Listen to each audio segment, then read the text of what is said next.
So I watched the first 8 minutes of Kraven. I'm intrigued, but is it enough? Welcome back, everyone. My name is Amanda, or you can call me Vamp if you prefer, or Vampy. We're here to talk about some more Kraven stuff because after I filmed my little reaction to the making of a villain, a little featurette that they did on their channel, they dropped the first 8 minutes of the movie.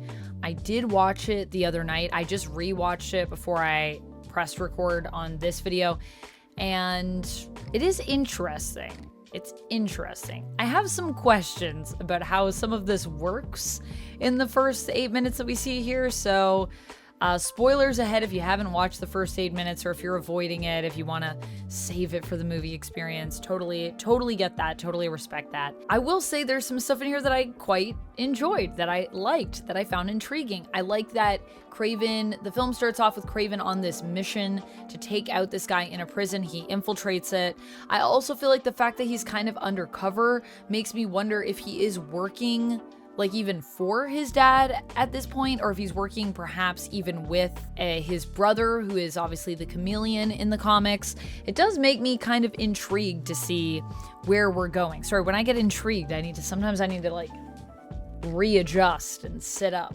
I feel like Aaron Taylor Johnson as Kraven is going to be the thing that I'm most intrigued with in this film as well, because it's clear here that he has some kind of abilities, some kind of powers. He seems super strong. He seems super docile. He's able to dodge all these bullets. He almost has an animalistic way that he moves, and it's interesting because I feel like there's different animals affecting different movements here. And while I'm not here for the whole I can like see through animals' eyes stuff because of the lion's blood, I think they have moved away from that. And I will say I do think that Kraven is a character that, while he isn't inherently someone with superpowers, he is enhanced. So this seems like a better approach than what I saw in that first trailer, depending on where we go with it, is basically how I feel. I like the way that Aaron Taylor Johnson is playing Kraven in terms of his demeanor. I mean, he also looks great. I mean, he obviously got like super jacked for this role, so that's, I mean, it's not easy to get that ripped, so 100% props for that. But the movement and all of that stuff, and just the stunts even in this, some of the fighting and stuff like that looks pretty good. So we'll see if it holds up, I guess, when the full movie drops and we go to the theater to see it.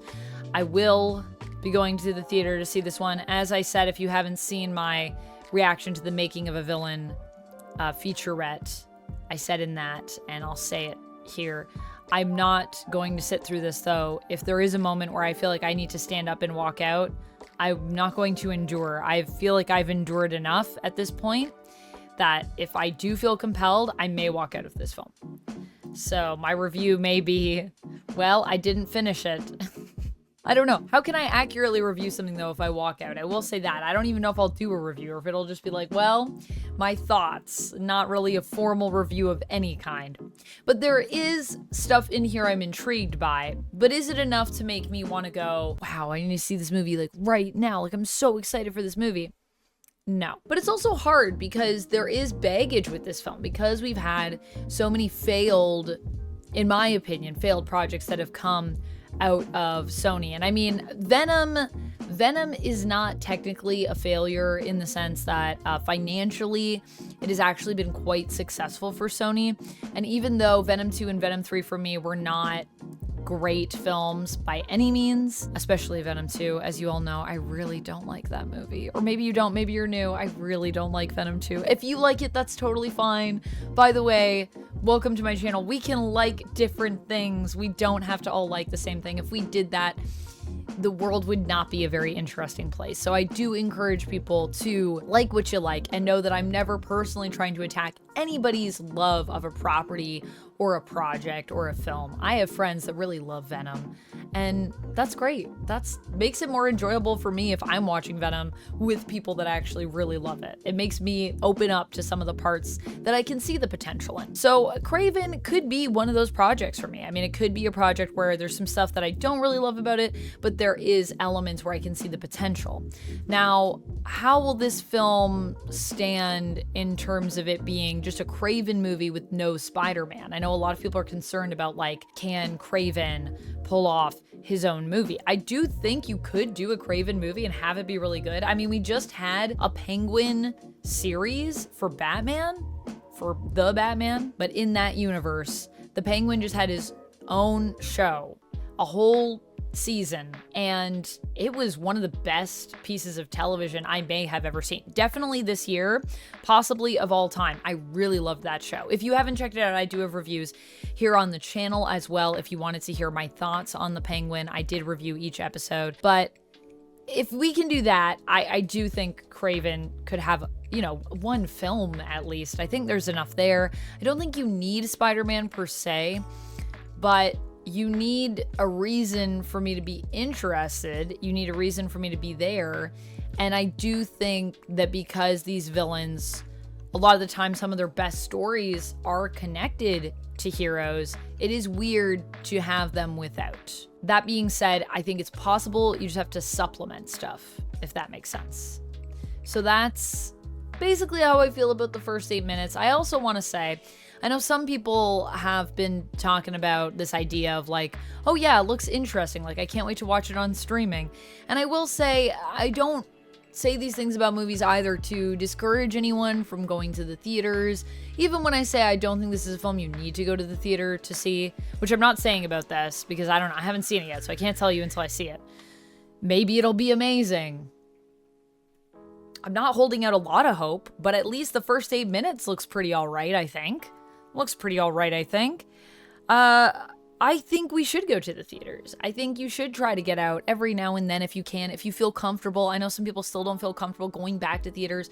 If you know, love movies, I think you should go to theaters because, you know, if we don't go, theaters will die. And unfortunately, sometimes bad films have the impact of hurting our theaters in the sense that people just lose faith in those that are making movies. But there are lots of good movies still out there to see. I've seen a lot of good movies this year. I've seen a lot of good TV this year. Film, cinema, television, none of these things are dead, I don't think. I'm trying to stay optimistic, but I also feel like I'm being realistic. There's a lot of good projects. And while there are some really bad ones as well, that doesn't mean that you shouldn't go to the movies. You should still try to find something if you can. Now, granted, some films maybe are not worth that ticket price. The reality is film theaters have gotten more expensive. So I understand that. But I'm just saying, you know, just because this, I don't know what I'm saying. I've kind of lost the point. I feel like I'm lost in the sauce. I just want to say that, you know, if you're intrigued by Kraven, if you feel like it could be worth the ticket price for you, if you find it interesting or exciting, I would say get to a theater and give something a chance that you find exciting. Or it doesn't even have to be Kraven. I mean, it could be anything. It could be anything. There's lots of good films. What did I see recently? Wicked is amazing. I would definitely recommend that movie. I saw Moana 2 was fun. I don't know if you need to go to the theaters. I'm not making a good point here selling this to you, am I? But you know what I'm trying to say. I'm just saying some films are just okay and they're going to be in the theaters. And you might not want to see them in the theaters. But don't stop going to the theaters, please. I'm begging you, because I love the theater experience so much, and I just don't want it to die. And movies like Kraven might be putting it in danger. So you don't have to see Kraven, but please see something. I will be going to see Kraven at the theater, and hopefully it'll be good. Hopefully it'll be more of the stuff in that first 8 minutes that I loved. It'll be more cool stunts that are really happening, where I can see, you know, they had to figure out how to pull this off. more Aaron Taylor Johnson kind of embodying these weird animalistic movements in the stunts and really getting into the core of who Kraven is and why Kraven does what he does. They also promised in the featurette that this is a villain story. He is going to be becoming a villain. I'm excited for that, and I hope by the end he's an actual villain. Please don't make him a hero villain. No anti-heroes and no anti-villains and none of this gray area. I don't want to. You can have a gray area in the beginning as we see the progression, but by the end, I want it to be, give me the Penguin. That's what I want. Make me care about the character, but let them be a villain, please. So I hope that's where we go with it. If we go there, I'll probably enjoy at least that element of it.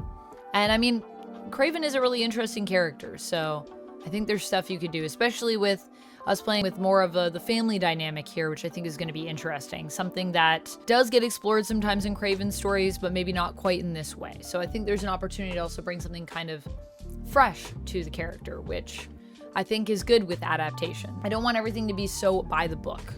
It doesn't have to be that. Anyways, those are just some of my thoughts on the first 8 minutes and kind of where I'm at with this project and kind of what I'm thinking. I am intrigued, but I'm not like itching for more like Kraven content. I'm not like, oh, I need Kraven content now or I'll die or anything like that. And I don't know if anyone is like that. Are you like that after watching this? Maybe you are. If you are, that's totally fine. Let me know in the comments what you loved. Let me know if you're not, if this was very meh for you, or if this was very like, this is awful. Let me know your thoughts down in the comments below. I cannot wait to discuss with you. I cannot wait for this film to come out and for us to finally see what it's all about. It's been a long time coming and it's been delayed a lot, so I do want to see what the hubbub is about. I'll see you in the next video. And until then, friends, as always, stay nerdy. Bye! And if you want to see more Kraven content, click on the screen. There's more stuff that I've done. Okay, bye.